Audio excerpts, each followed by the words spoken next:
je vais chercher à voir les composantes de mes vecteurs dans la base IJ. Donc, je vais écrire projeton dans la base de Freinet, excusez-moi, pas dans la base IJ, mais dans la base de Freinet. Projeton dans la base de Freinet. Normal, tangentiel. Dans cette base-là, je vais chercher à voir les composantes de A, R et M selon la normale. Selon la normale. Allons-y. Composante de P d'abord, selon la normale. Je sais que dans la base de Freinet, la normale est toujours comment? Centripète. Voilà, voilà. Et la tangentielle, elle est confondue à la vitesse. Voilà la base de Freinet. Vous voyez? Donc, ici, quel est l'angle qui va être considéré? C'est θ. Vous voyez? Parce que θ0, c'est tout cet arc-là. Vous voyez? C'est OC, OB. θ0, c'est l'angle orienté OC, OB. Vous voyez? Or, θ, c'est l'angle orienté OC, OM. Voilà. Donc, vous voyez que cet angle-là, mon triangle ici, OMD est un rectangle en D. Donc, lui là, cet angle-là, vaut pi sur 2 moins θ. Propriété des triangles rectangles. Quatrième. Lorsqu'un triangle est rectangle, le cosinus de l'un, ça veut dire que le cosinus d'un côté, ça veut dire que si tu prends ce côté, son cosinus à lui est égal au sinus de cet angle qui est ici. Donc ça veut dire que le cosinus 30 ici, voilà, qui donne 1 demi, va être égal 30 qui donne racine carrée de 3 sur 2, excusez-moi. Donc le cosinus 30 qui donne racine carrée de 3 sur 2 va être égal au sinus 60 qui donne aussi la même valeur exacte. Racine carrée de 3 sur 2.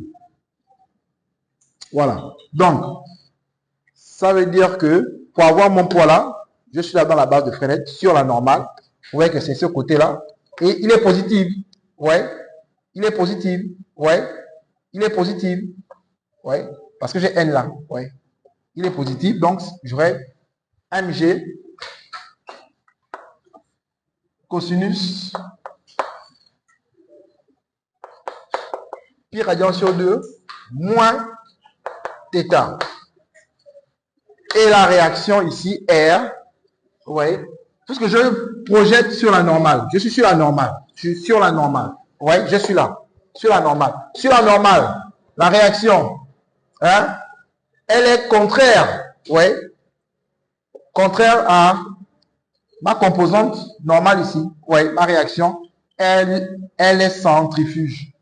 Donc, elle est négative. Donc, ici, là, j'ai moins N. Donc, la réaction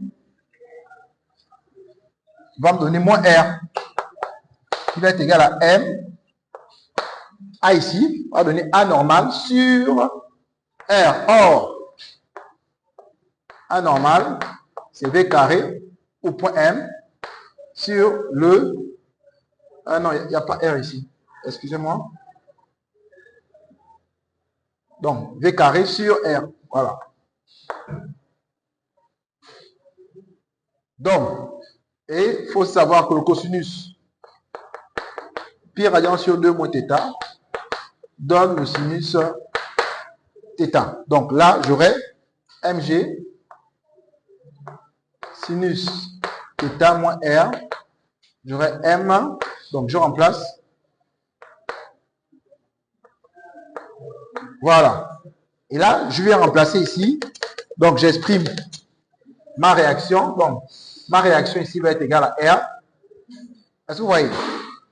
Donc ma réaction ici va être égale à mg sinus θ moins m sur R V carré m. Maintenant, je vais remplacer maintenant V carré m par l'expression qui précède, Donc, j'aurai R égale mg sinus θ moins m sur R. Voilà, j'ouvre ma parenthèse. Donc, si je lève au carré ici, c'est là. Donc, voici, il est là. Je viens le remplacer. Donc, j'aurai 2 GR, facteur de sinus θ 0, sinus θ. Voilà. Plus le carré B. Voilà. Donc là, maintenant, je vais faire un développement classique.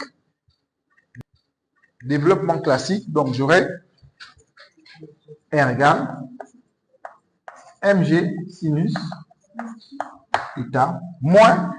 Voilà. Donc, si je développe, un premier développement va me donner moins 2 mg facteur de sinus θ 0 sinus θ plus v carré b m sur r.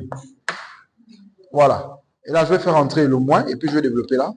Donc, j'aurai R égale ma réaction mg sinus θ moins, je développe là, ça va faire moins 2 mg sinus θ 0. Et avec le moins là, ouais. Je tiens compte du moins, ça va donner plus 2 mg sinus θ moins m r v carré b. Voilà. Donc, là, je vais additionner, j'aurai R égale 3 mg sinus θ moins 2 mg sinus θ 0 moins m sur R v carré b. Voilà. Donc là, je regarde ce qu'on veut que j'obtienne. Voilà. Donc, je commence par mettre m en facteur déjà. Et je remplace θ 0. Donc, je vais remplacer θ 0 déjà 60 degrés. Mais m en facteur ici, donc j'aurai R égale m déjà. J'ouvre la parenthèse. Donc j'aurai m va être égal à 3 sinus θ moins 2 g sinus θ 0 moins v carré b sur R. Ouais. Et là, j'aurai, là j'ai oublié g ici. Voilà. R va être égal à m. Je vais mettre g en facteur. Facteur de 3 sinus θ moins 2. Je remplace là par le sinus 60, c'est racine carrée de 3 sur 2. Voilà. Moins sur R. Donc R égale M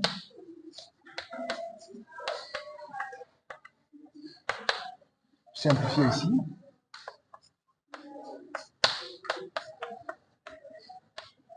À peine d'exprimer ici ma réaction ici. Voilà. Je retrouve mon expression de la réaction. Maintenant, je reprends la dernière question qui est celle de déterminer l'angle θ pour que le solide quitte la piste. Vous voyez.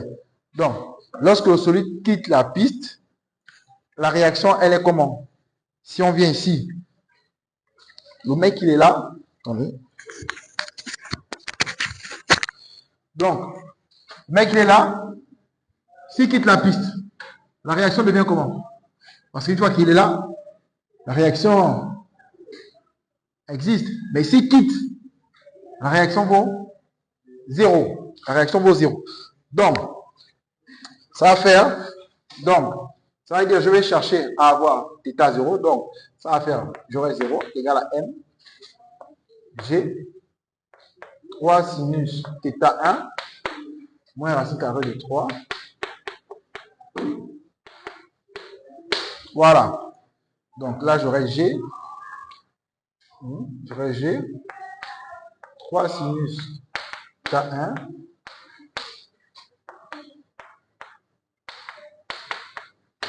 égale à 0. La masse est différente des 0. Hein? Elle est même strictement supérieure à 0. Donc, là, j'aurai 3 sinus θ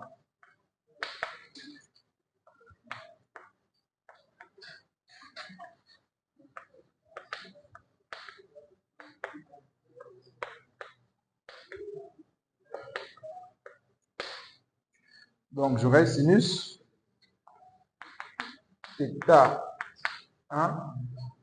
va me donner le carré B sur R plus le 3 le tout multiplié par l'inverse. Donc je multiplie par le tas. Un tiers ici, un tiers ici. Ouais. Donc, voilà. Donc, θ va donner sinus moins 1. Ouais. Facteur de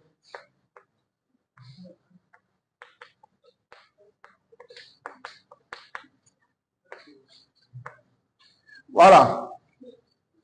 Je viens à peine, voilà, d'exprimer mon angle θ0. Voilà. Si vous avez aimé la vidéo, laissez un commentaire, likez, partagez la vidéo massivement. Ce type d'exercice est un classique hein, lorsque on est en phase d'initiation au niveau de cette notion de TCI. Voilà, on retrouve ce type d'exercice un peu dans plusieurs manuels, le ERNG, le Tomazino, le GADO, et j'en passe. Il vient fréquemment lors des évaluations. Donc, partagez la vidéo massivement et abonnez-vous. À la prochaine. Portez-vous bien.